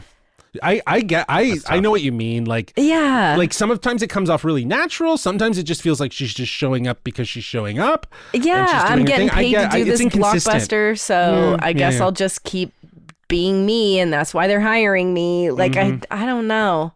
I like her. I watched her on a podcast recently with Amy Poehler, and I thought she was hilarious. She's fantastic in a real setting when you're like when she's being interviewed. She's so raw. Like, even all the press stuff for Materials was so great because she was just so comfortable talking and having fun. Even with Madam Web, when things started coming out and it wasn't that great, she was like, I don't fucking care. Whatever. You know what I mean? Like, yeah, she seems like a great person, but she was like born into the acting. industry. She's a nepo baby. Yeah, she's a nepo baby. So it's like she, like, at the end of the day, she doesn't need to work that hard. Anyways, no shade to Dakota. Yeah, no shade. It wasn't for me, and I don't think it was advertised well. Yeah, for what it was. Didn't serve itself. Yeah. Who wants to go next? I saw Darcy's hand up next here. Yeah. We were talking about TIFF so glowingly. Not all the movies we saw there were the best. Are you going to bring up the secret? Don't tell them our secret. We're bringing up Maddie's secret. No. It's the John Early directorial debut, and it is awful. It was a choice.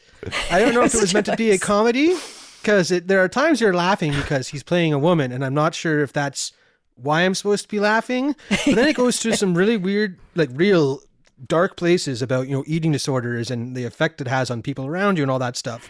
But then it goes back to being a guy playing a girl again, and it's just... I don't know what it was trying to be. It's an experiment gone wrong, is what it sounds like. Yeah, it wasn't for me. John Early, like Darcy, we were talking about it going into it, and you're like, he's a comedian, and I'm like, okay, yeah, I've seen some of his stuff. Like, okay, this should be, at the very least, like slightly entertaining to a certain degree. Yeah, because he's always over the top and exaggerated. I love that about him. And then like, this, okay, the only flowers I can give him is that it's an incredible Hilary Duff. Early Hilary Duff performance. Absolutely phenomenal. He nailed that. Otherwise, I wanted to leave this movie so many times over the course of the hour and 38-minute runtime, and we God, didn't. it's not even that long. No, we were being respectful. But Meg, you talked about feeling cringe. Like, there are so many points where the tone will shift in that movie, and like, I've known people in my personal life who've struggled with that topic of eating disorders and have gone through things like that, and it's just like, I was like, I don't want to laugh at this, and it's not funny, and it felt offensive, and I just hated so much of that movie. It's not just my biggest disappointment, it is the worst thing that I set my eyes on in 2025. By far, Darcy, you nailed it. I'm happy you brought up the secret, so I didn't necessarily have to. Oh yeah. I mean, I had two others as well. I have two other. I have three. Okay, so we'll keep it. Sure. We'll keep it to three, and then we'll just go free for all on the next segment. What is one of yours then, Justin? Yeah. Well, no, Nate's got to go. Oh. I wanted to say that we got 3 Marvel movies in 2025. And we kicked off with one that really did not work, I think, for the majority of us, which is Captain America: Brave New World. Had every opportunity to expand on what was established in Falcon and Winter Soldier, but instead, Sam Wilson, Captain America, felt like a secondary character in the movie called Captain America. And we all loved Harrison Ford in the movie, and the Red Hulk was so cool to see on screen.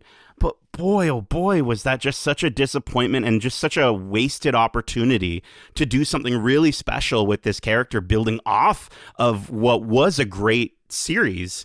And it just didn't, I don't know. It's like, why do we have to go? We're redoing stuff and reestablishing the character. We were retreading on those. Yeah, we were retreading on those themes. Yeah, Captain America: Brave New World is one of my 3. I think, there was a lot riding on it. Given the weight that Captain America, but it never fully commits to really identifying what it's trying to say or what it's doing. It's like stuck between like honoring legacy and then pushing the character forward into something new, but reluctantly at the same time, because the shift is now on, like, as you said, like Harrison Ford's character, whose name's escaping me right now. President Hulk, doesn't matter. Thaddeus Ross. Thaddeus Ross. General Thaddeus Ross. Who's General Thaddeus Ross. But there were some interesting ideas and themes at play, but I just think it all felt really underdeveloped. I think the production issues shows in the way the final product green screen sequence at the end. It was clear that there was problems with the production, and it shows in a lot of ways from the edit and to the way certain things just feel awkward and they feel like an afterthought. They're really. There's more of a setup mentality rather than a payoff mentality to the film. And it also, because it's Captain America and building off of what the Falcon and Winter Soldier did so well, talking about, Captain America, a black Captain America in a country where there is so much divisiveness around race and identity, and, him kind of stepping through and working past that. That's what this movie needed to be, him being Captain America. And it just felt like he was still treading on that, and they wanted to keep some of those themes going. And then it just kind of like falls apart. So I think Anthony Mackie's obviously going to do probably better in whatever they might have in store for Avengers Doomsday, because he'll be part of an ensemble. But for this, it was a really odd decision, I feel like, to the final outcome of what we got. It just feels sloppy. Well, and I also, talking about bad advertising, they revealed the Red Hulk in a trailer before the movie even came out. They had to do that, though. They had to, because like the movie was already delayed significantly, and they had made agreements on toys and stuff like that. And my God. And so it was already leaking that the Red Hulk was in it, and that Harrison Ford was Thaddeus Ross. So everyone was putting 2 and 2 together. So they had to kind of lean into that because there was no way for them to work around To avoid that. it, yeah. Yeah, to avoid it. So they had to work it into the marketing. But I agree, like if no one knew and that movie came out, like if this movie was perfect and came out exactly when it needed to come out, I think this movie could have hit differently, and then there would have been more of a reason why that shift was on Thaddeus Ross. But yes, I digress. It was a disappointment of 2025. I'm gonna just pick at random, Darcy. Yeah, I mean, I feel like I go, well, I just want to go off this Marvel thing because Yeah. you're forgetting another Marvel movie that came out, a Sony Marvel one, Craven the Hunter. Oh God. No, I don't count that as a movie. Did that It come was out one of this the year? first movies we saw this year. Yeah, I'm pretty sure. Oh, Craven the Hunter. Didn't I remember seeing it early at the beginning of the year? So we You kicked might be off the right, year. dude. No, it's 2024. It was the end of 2024. Okay, so I backed that up. My Yeah, bad. okay, yeah, My no bad. worries. No Mark worries. no worries. safe from Craven. Yeah. Okay. Sorry. One I was disappointed though, and I know came out this year, was Tron Ares. That one I was so stoked for after that D23 presentation we got to go to in 2024. It was the hype was real, and everything they released for it, the footage, the idea of AI being the focus of the story coming into the real world. How is that going to look? And it just fell so flat. Like there were It's some Jared cool Leto, parts, man. the homage to the original It series. is Jared Leto. Jared Leto wasn't even the worst part of it, like because he was serviceable. It's just the story around him was just so nothing. It was like retreading what we had in Legacy, but not as enjoyable this time around. And Right. like, the And soundtrack can only do so much heavy lifting and the visuals, and again those callbacks, the way they go back to that first movie and with the visuals was incredible. Oh, I mean, man, but that aside was sick. That was the best aside part. from Jared Leto, I think this movie going into it was like, how can this not be a 4.5 Right? at the least, or Yeah, 4 like- even? Yeah. And it just was. It was a big fine. disappointment. Again, as a fan of Tron, it was just like, damn, we just can't stick bringing it to the new generation, unfortunately. Soundtrack Yeah, still slaps though. Soundtrack. Yeah, soundtrack slaps without a doubt, but that's 9 Inch Nails. That's Trent Reznor and Atticus Ross. Like, Yeah. they know their shit. They're very talented musicians. But yeah, this movie was I really do think a lot of it is Jared Leto's performance. I do think, to the point of what you're saying, Darcy, like the story retreading, readapting. It's almost like rebooting the reboot. With the same concepts, because there's been so much time that's passed between Legacy and Ares now to create a new franchise, when they should have just stuck with what they had, tried to pull together the rest of that cast, and spoiler alerts, but by the end of it there might be something, right? Like, you know what I mean? So it's interesting to see that, and I don't know, I feel like they could have casted someone better for Elijah Wood. Or just tie it back. Bringing him in to from the story animated a bit. series. Don't do a reboot Go so watch hard. the animated series. Sorry. Yeah, I agree. Carry I on the agree. story. Like, Sure, exactly. Well, yeah, don't reboot it again. Try to Yeah. just keep going with what you had, and it's like they had loose threads. So yeah, sloppy. I was an unfortunate one. Meg, how about for yourself? Anything? Any other disappointments? I was really focused on that rom-com. I'm trying to think of anything No, else that I that's a really good didn't thing. like other than that. Well, I'll drop one now because I don't know Yeah. if you like it. But my biggest disappointment was Jurassic World. The latest Jurassic World entry continues to highlight a bigger issue with the franchise. It still How, doesn't though? seem. It doesn't seem to know. But Jonathan Bailey. Yeah, of course. That's what I was gonna say. Jordan, Jonathan but Bailey's hold in on, it. hold on. There is such a heavy reliance on nostalgia, but very little in terms of like actual evolution of this franchise. You're right. In a lot of ways. The dinosaurs no longer feel dangerous. The big moments feel manufactured rather than earned, and it's just frustrating. Because the potential, as you mentioned, Jonathan Bailey, Scarlett Johansson, Mahershala Ali, directed by Gareth Edwards, the guy who understands monster movies, who's coming to do a Jurassic Park movie, who's probably going to give us more monster, and it was just boring dinosaur shit. And I just And Jonathan Bailey. but Jonathan Sorry. Bailey, no, but I honestly though, the fact that like he's the best part of the movie, him, Scarlett, and Mahershala are the best part of that film. Yeah. And because they actually came and brought their best for something that didn't really seem to be written well. Like the whole opening was just, I can't get over the candy bar scene. It is the It's two stupidest stories fucking thing. slammed together. I It know. bothers me. Yeah, Exactly. it's- You didn't enjoy the guy that went pee, and you didn't like all that. I forgot about No, that. I mean, the no, kid, kid that that stuff would have doesn't been learn fine in its anything. own Baby dino? movie. That would have been fine in its own movie, but sticking it with the other side is again, Yeah. it was cramming two stories together that had It no reason to be together. Like, Absolutely. The river sequence from the book now that I've read it. yeah. Is Okay. fantastic. Yes, that was really cool. Seeing I don't even think finally that was brought- done as well as it could have been if you gave Gareth more like of a like a PG-13 R sort of Yeah. approach where it could Would've be been nice. scary, a monster movie. Like that's what I was hoping for, right? It's like it's just Yeah, felt I so- watched it and was fine. Exactly. I was hoping Meg wouldn't see this. Wouldn't you know what I mean? I watched but- it by myself and I was fine. Yeah, for sure. So like, you know what I mean? Just injecting something new into the franchise would have been really helpful this far along, but it was more of the same stuff. And I don't know. I was a bit disappointed by more than a bit, I guess, by Jurassic World, Free World. What was it called? Rebirth. Free world. Free birth. Goodness. Jurassic World Free birth. Yikes. Awesome. Nate, I think you're next on the list here. What any things that you want to shit on? I'll be honest. You know what? I didn't see Wicked for Good. And so I think that might have been in this list perchance, according to things I've heard. Megan is disagreeing with me wholeheartedly. Meg's The not- first one's facially. better, but how dare you? Just from Jonathan what I've Bailey? heard, from what I've heard. yeah. I'm sorry. Bailey's Jonathan in it. Bailey floating Yeah, okay. with his shirt off? I didn't realize that was in it, so I retract Two gay people retract being with beards for each other? my statement.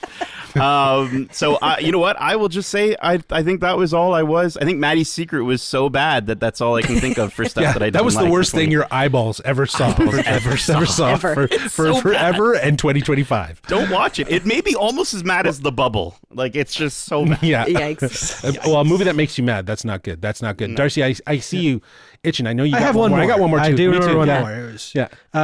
Netflix, Chris Pratt, Millie Bobby Brown, Electric Oh, State. yeah. That one, I do have the book that inspired it, and it's calling it a graphic novel is very loose. It is more just an art book. It's an artist's idea of what this potential post-apocalyptic world could look like, and how these robots and the factions might exist. And there's not really a concrete story to it. So I was excited to see a story that would be taking this world and bringing it to life, and kind of maybe fleshing it out a bit.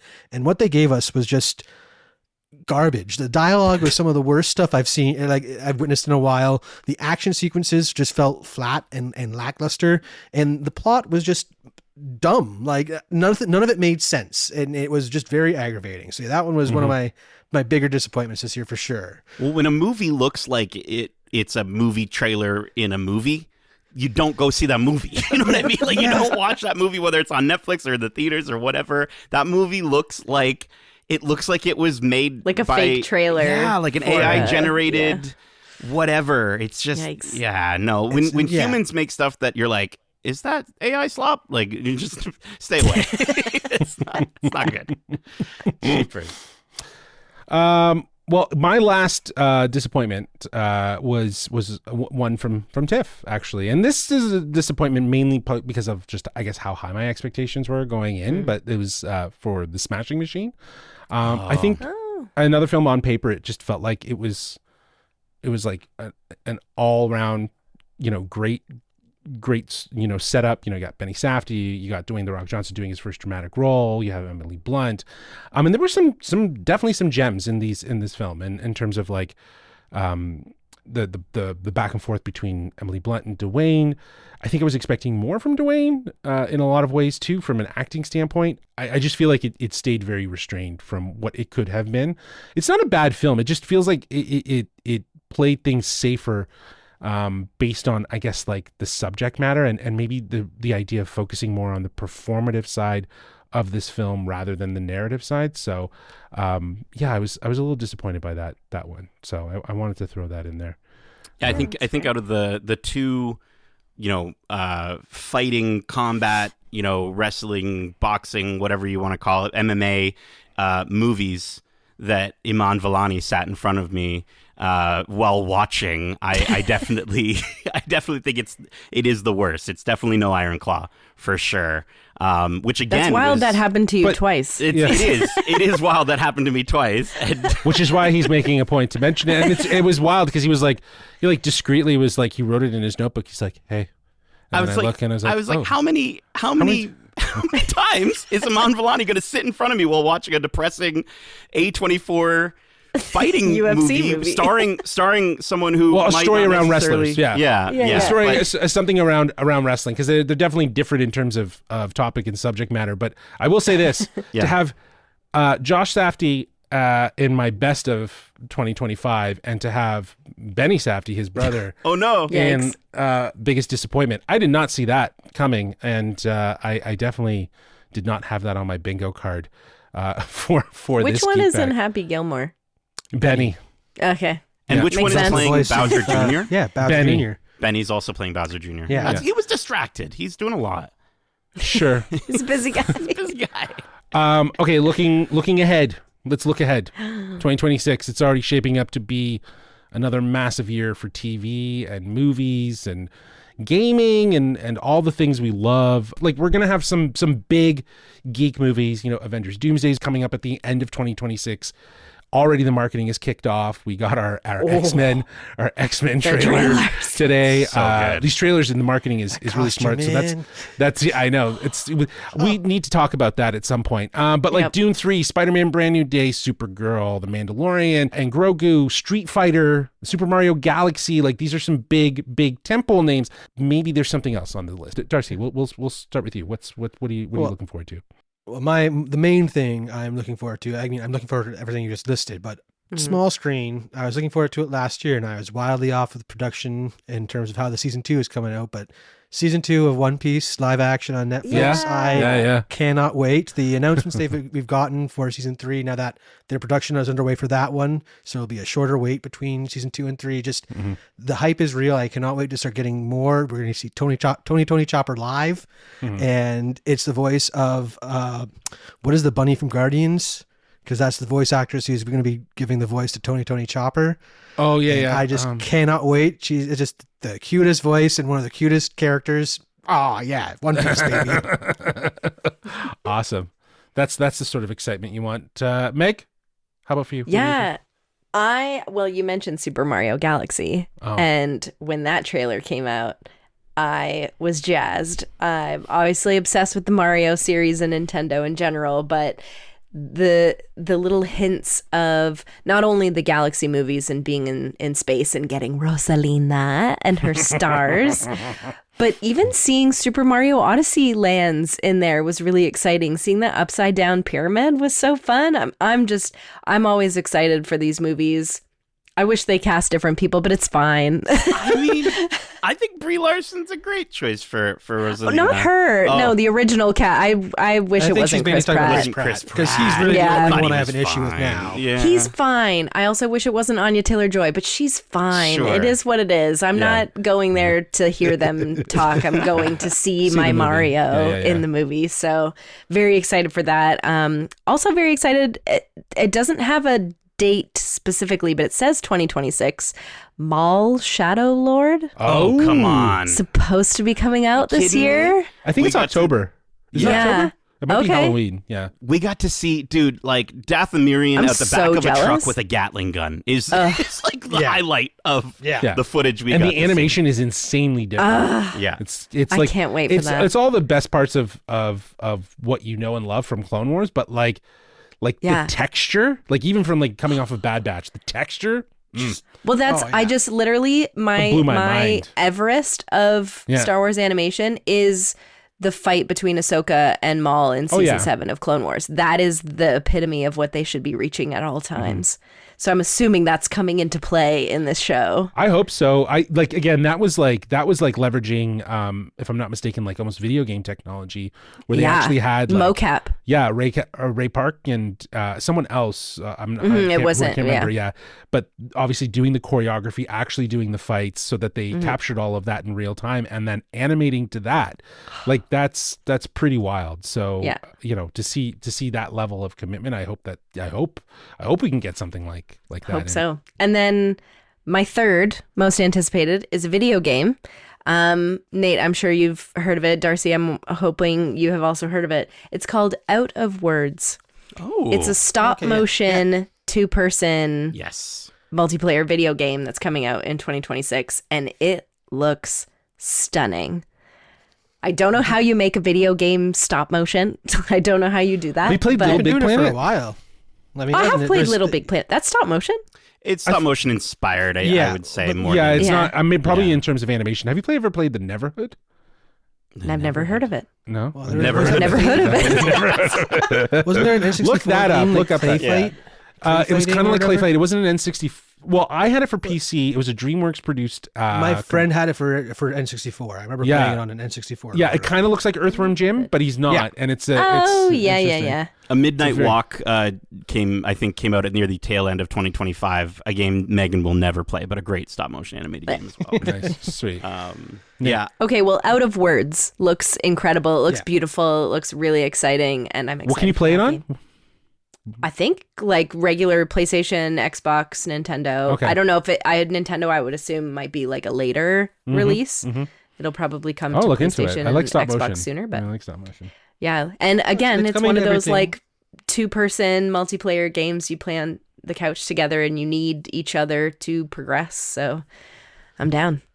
well, going off of that, Darcy, you and I need to talk about Orbitals. Yeah, I was on my list too. Bro, Orbitals it looks so announced, good. announced at the Game Awards looks absolutely phenomenal. It is a Nintendo Switch 2 exclusive, so you know, let's. I hope that it pushes people to get it. But yeah, you travel together to traverse space, solve puzzles, and overcome challenges in a nostalgic anime-themed universe. It looks like an 80s anime that you can It's play. like Cowboy Bebop that you can play. Yeah, it's and Oh the my soundtrack God. too is super like high energy jazz, which is just space in anime apparently, which I love. So Yeah, Orbitals. Cannot wait. Yeah. GTA 6 goes without mentioning, so that's all I'm going to say about that.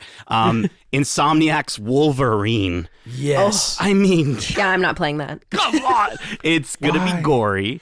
It looks so gory. It's very yes, gory. it's yeah. I would hope to be. I would hope it would be gory. But- though. He's But- the best. He is at what he does, and what he does isn't very nice. So But Insomniac knows with the Spider-Man games, they managed to make games that feel so cinematic, so accessible, and so platinumable. I cannot wait. It'll be my next platinum. I'm picturing it now. 92 hours. 92 hours at least. But on the movie front, yeah, Dune Part 3 is probably up there for me. yeah. Really, really looking forward to that. I think Project Hail Mary is one that I think is looks pretty one looks really intriguing. cool. Hopefully the trailer didn't give too much away, though I've heard people that have read the book said that it has. I don't I'm know. looking forward to Sheep Detectives. I mean, Sheep Detectives, yeah. I want to see that one so bad. It just seems like a jolly fun, stupid Oh time. yeah, that's with Hugh Jackman, right? Yeah. Oh my god, Yeah, I and definitely the want to see sheeps that. are just trying to solve his murder. I cannot wait. Hilarious. Yeah. Yeah, I think the top of my list, like I was saying, like Avengers Doomsday, just because of the marketing that's going on, I'm intrigued. But I think the film that I'm looking very much forward to for 2026 is The Odyssey. You know, Nolan tackling a myth style story on a massive scale. It's I've been saying this, it's his Dune, right? I think like the way Denis found a connection with Dune, sort of this book series that, you know, really did connect with him. I think for Christopher Nolan, he's kind of returning to a place where, he was an English major. I imagine The Odyssey is a book that would be taught in, English classes for, storytelling methods and stuff like that. So to go back to that and reimagine that story through his eyes, I think that this is going to be a really interesting way to see a story of this scale, told through by Christopher Nolan. So I'm very intrigued to see what he has in store for us. Yeah, it's definitely going to be epic at the very least. We'll have to watch it on the biggest screen. It's going to be, we're going to guarantee, go see this movie in IMAX. It's going to be in the review. Dude, I honestly, I can't wait. From what we've seen of the Odyssey so far, I'm excited for the sound in that movie for sure. Toy Story 5 has me really intrigued. I don't know if it needs to exist, but the ideas behind it are intriguing, and I love Pixar, and I'm hoping that they can find a way to make it better than Toy Story 4 was for me personally. But the Legend of Aang, The Last Airbender, even though it's not going to be in theaters anymore, which might be my biggest disappointment of 2026, we'll see. But no, I'm really excited to get back to Aang and the Airbender series, and to see just where they're going to take it, and hopefully in a very creative way. And then lastly, Hoppers. Also from Pixar. If we're talking Toy Story 5 on one end of the spectrum, Hoppers coming out and being that, in the place of something like Elio. Please, I cannot wait. I can't wait to jump into a little beaver body. Seriously, I'm down for just that. That beaver looks so cute. Yeah, so good. Yeah, that looks interesting. That was definitely on my list as well for looking. Again, original storytelling. I think that's what I'm more intrigued with. To your point, Nate, Toy Story 5 looks interesting, and I am intrigued. But Hoppers, I'm really intrigued with, because it is an original story, and I think that's where Pixar really does if you lean into it and you allow yourself to accept it, it works. It's so what if it doesn't have Buzz and Woody? They have to be allowed to tell new stories, and they actually do some really great stuff. Another film that I'm really excited for is Digger. It's starring Tom Cruise. It's one of those films where I'm just I just trust the filmmaker. It's Alejandro Gonzalez Inarritu. I am very interested to see what this film is all about. It's apparently dubbed as a musical comedy starring Tom Cruise. Amazing. So a teaser came out for it. It was so intriguing, and it didn't show you anything. One surprise, I think, for all people listening, and for my fellow geeks, is The Devil Wears Prada 2. I am very excited for that film. This is one of my guilty pleasures. I love Anne Hathaway. Don't be guilty about that. Yeah, I love me some Anne Hathaway Fantastic and movie. Meryl Streep. So I'm all for seeing a sequel. Do we need it? I don't know. Yes. We'll see. We'll see. I don't know. I don't everyone's already saying it just messes up the ending. So that's it. Do you guys have any TV? I had a bunch of TV stuff. I know Vision Quest. I had one more movie. Okay. It was Iron Lung by Markiplier, his directorial debut. I've loved all this short form stuff in the almost choose your own adventure series he's done on YouTube and stuff. So I'm really excited to see him adapt this game that I've also seen him play. And he was the creator of the game is heavily involved in it, and it just seems like such an interesting movie to tell a story about. And it's a horror movie, but I want to support my boy Markiplier, so I'm looking forward to that one. That's for sure. Yeah, that's interesting. I didn't even know he was doing that. Yeah. Oh, yeah. A Night of the Seven Kingdoms is going to be something that we'll get to watch on our screens. House of the Dragon season 3, all of that side of things. I'm just so happy that we're getting spinoffs, and we've gotten spinoffs, and they haven't done poorly. They're actually really intriguing, really exciting, and in some ways better at times than even Game of Thrones. But then, Shrinking season 2, the final season of The Boys, X-Men 97. Oh, Shrinking season 3, the final season of The Boys, X-Men 97 season 2. Ahsoka season 2, which Justin, I'm surprised you haven't brought up yet. Ahsoka season 2 is coming out, I think, at the end of this year. So that's exciting. Yeah, The Boys for sure. The final season, come on, it's gonna be huge. Shogun season 2 too, apparently. Which I'm wondering. I see potentially the studio season 2 may come out late at the end of this year, just because I think they're reacting to obviously what's going on. well, more or less not what's going on, but like just the fact that like people love the show and they want more. Okay. So like, you know, we were talking about this. Pluribus is going to go at their own pace. It might be 2 years before we're back in that world. The studio, if they can cut it down to like a year and a half, right? Or, you know, just over a year, I guess almost close to 2 years, let's say, then, you know, they're doing it faster, you know what I mean? To a certain degree. So we'll see. We're also getting the Olympics this year. Oh, that's kind of fun. No opening is going to beat the French Gojira opening, which was No, you're right. for metal fans. Wait, so. is it where is it? In Milan? It's in Italy. Yeah. Yeah. The Winter Olympics, and their that's hockey happening arena soon. is too small. Oh no. But Is it Megan, not- sorry, what Jedi and superhero are going to be in that one? I don't know Yeah, I know. Not really the subject matter. Well, for no, this but that's podcast. good to No, know it's that exciting, we have hockey. We have Olympic hockey coming. I always Yes. love Olympic hockey over like Oh, yeah. NHL hockey to a certain degree. Olympic hockey is where it's at, just because it's obviously a lot tighter in terms of like Because all the just best players are Canadians, so they all Yeah. come home and then we just dominate. It's just, it feels good. When was the last time we won a gold? Did we win gold last time? Pretty sure we did. I don't gotta look this up. remember. I'm not going to Yeah, look this see? up right So now. long We'll talk about ago. this later. Yeah, well, we'll Nate was talking about toot our own horns. superheroes. Yeah, we don't know Lanterns is sports coming out facts. this year. Yeah. Dude, I'm lanterns. looking forward to Lanterns. That one looks like it's going to be Lanterns. cool. Like, Yeah, especially coming out of the DCU. Yeah. Yeah. DCU cop show with the two of the best Lanterns. I can't wait. Megan. Yeah. Will Wanda appear in Vision Quest? Does she come back before something like Doomsday? I'm gonna say I feel like Elizabeth Olsen is not gone. Whether we get the Wanda that we know and love, I don't know. But like the multiverse just makes the Marvel universe so vast that literally anybody could come back, but just be a different like Earth version. Sure. Well, not A for long different now. Sorry?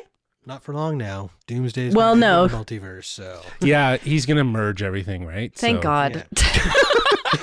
He's here to save. It's He's here to save. He's here to save everyone from the multiversal entanglement. If you Well, will, this is the of thing storytelling. that was Marvel's. You know, the whole reason I had a lot of burnout with Marvel was because it was quantity over quality, and Yeah. there was just too much too and too homework, many yeah. options, and you could have somebody be the same character but be a totally different person, but then you could also have the same person be the same character but not be the same. It was too confusing. So I'm glad that that's coming to a 2 movies, 2026 so far. And that's Doomsday and it. Spider-Man. a couple yes. series. Yeah. Yeah, I think there's actually more series. Like Wonder Yeah. Man's coming out soon. Yeah. I think there's 2 more. I can't remember. Vision Quest Spider is another Noir one. is coming out obviously. too, though I don't think that's them. But we are Which one? getting Spider Noir. Nick Oh yeah, Cage. Spider Noir is coming as well from Prime. Yeah. Oh, so with it's a Nicolas Prime and Sony. Cage. Yeah, so Yeah. that's gonna be interesting. Wild. One that I don't think I was interested in Euphoria.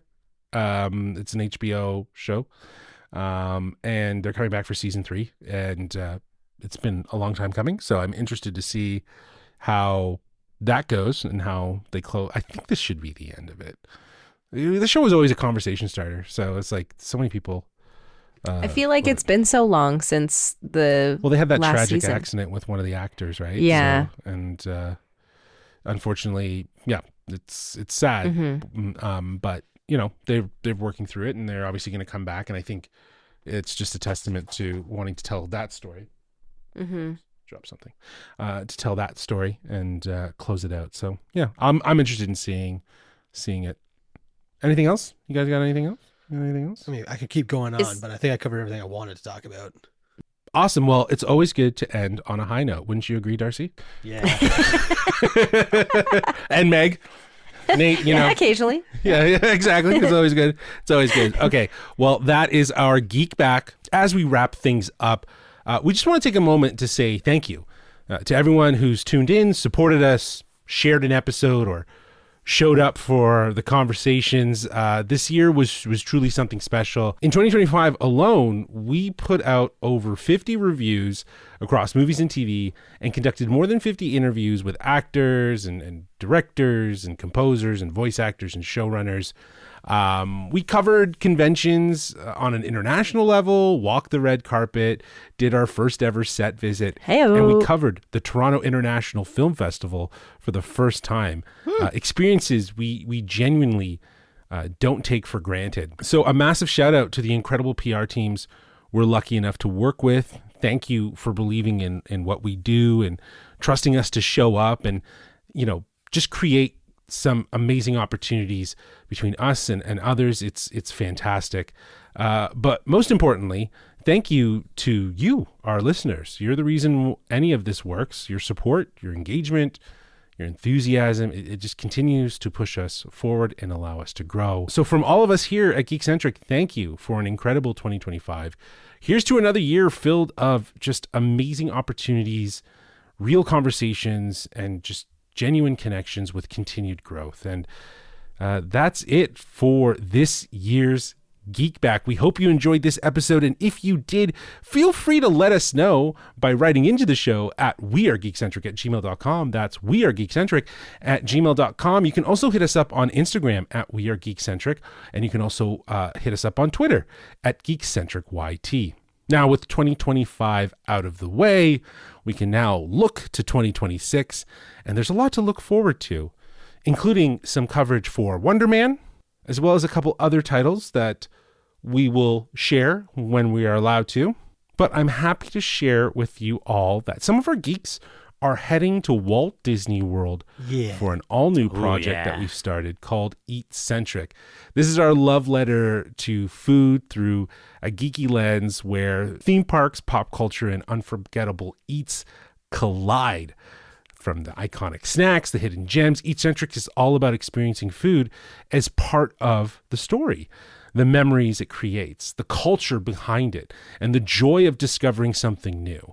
Nate, Darcy, and Kevin will be eating their way through Disney World, sharing their story along the way. So make sure you're following Geekcentric and Eatcentric on our Instagram and TikTok, and you can find both of those in the show notes below. It's going to be magical. Festival of the Arts, baby. We're eating around the world. Dude. All right, that's it. Thank you to you guys, the geeks. I know I said thank you to everyone else, but you guys have really made 2025 enjoyable. You've shown up, and I really appreciate all your efforts in doing what we do. I appreciate you all. So with that said, until next time, as we say, Love ya. Laters. Bye. peace.